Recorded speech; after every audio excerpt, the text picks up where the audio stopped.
Hi, everyone. I'm Cassandra Storm, one of the co-chairs of the 2022 Keystone Conference, and I invited my friend Sarah Moore to come in and share some top safety tips if you are attending this year's conference or really any conference. Hi, Sarah. Hi. Now, Sarah and I have a show called My Feminine Heart, and she has been on the show many times back from the very beginning talking about safety. It's one of the things that are the most important to me to discuss in the trans community, because ever since I was first attending conferences back to the 2012 Keystone Conference, and then first event and Erie and Atlanta, Fort Lauderdale, all up and down the East Coast, I always notice really dangerous behavior at conferences because we think we're safe. We are making new friends or we're surrounded by old friends. And that's kind of when the judgment starts to slack a little. And that's when people can sometimes become a target. So Sarah is doing an incredible workshop at this year's conference. She is offering a full workshop on clubbing and partying while remaining safe.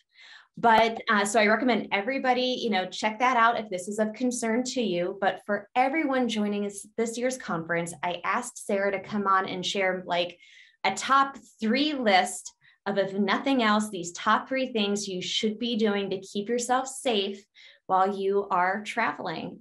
So Sarah, what would be the number 1 thing that you would tell somebody to do to protect themselves and stay safe while going to a conference?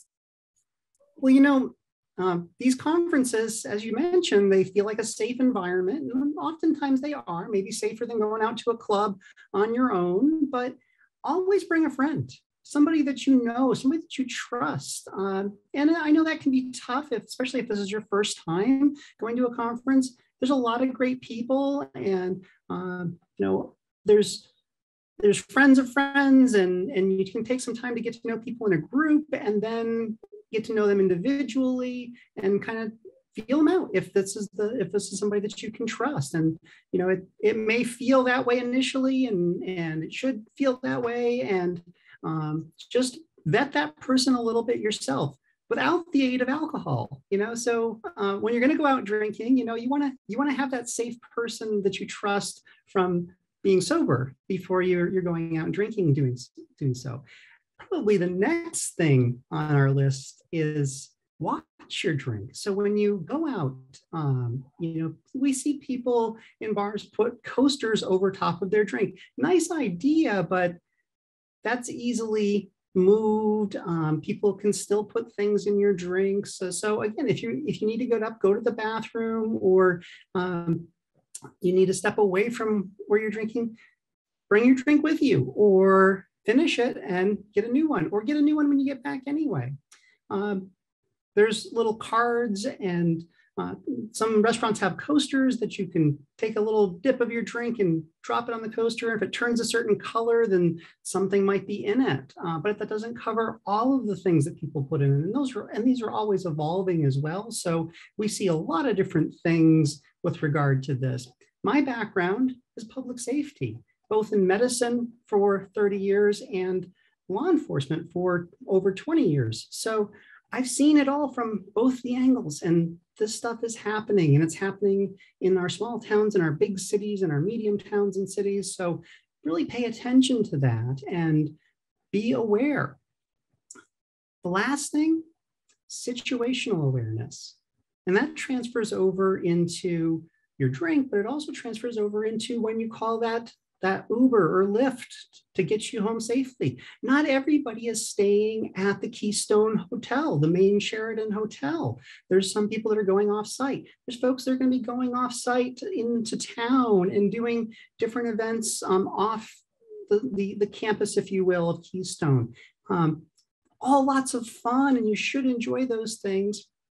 But if you get into a ride share or a taxi, being the responsible person because you've been drinking and you don't want to drive, perfect. I agree 100% with that, but bring a friend. Make sure that you're aware of your surroundings and look for the nuances that when the hair on the back of your neck goes up, something's not right, something might not be right. Have your phone ready, know how to get emergency help right away, know how to get it nonchalantly so that the other person doesn't know maybe you're trying to access. And you can always dial 911 and not say anything and just leave it as an open line. And that will help get help to you quickly. And it will, through GPS, tell dispatch where you're at, and they can hear what's going on. And so you can say things if you're feeling threatened to indicate to dispatch what the threat is, where you are, and what's going on.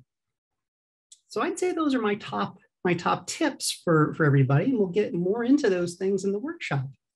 Thank you, Sarah, so much. And I love the way that your tips really all bleed into each other. And I know, we've done an entire episode, I think, just talking about like Uber or Lyft travel safety. And the last time you were on the show, we talked a lot about, paying attention to your surroundings when you're walking through certain neighborhoods and where to park your car.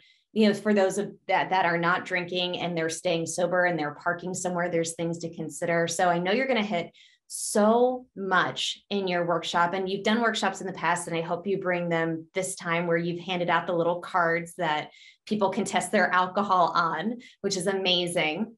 But for everybody, Keystone is an incredible experience. We like to think of ourselves as a very safe conference, but just remember, just as any time you venture out into the world, it's not a free-for-all. You always need to stay somewhat on guard. So we want you to be able to have fun, make new friends, but also stay safe. So if you want to learn more, definitely check out Sarah's workshop on how to club and party while remaining safe. And for everybody else, we look forward to seeing you around the conference. Thank you, Sarah, so much for coming and sharing your advice and your decades of experience in this field. And we look forward to seeing you at Keystone. Thanks for having me, Cass. Always great to see you. Bye. Bye.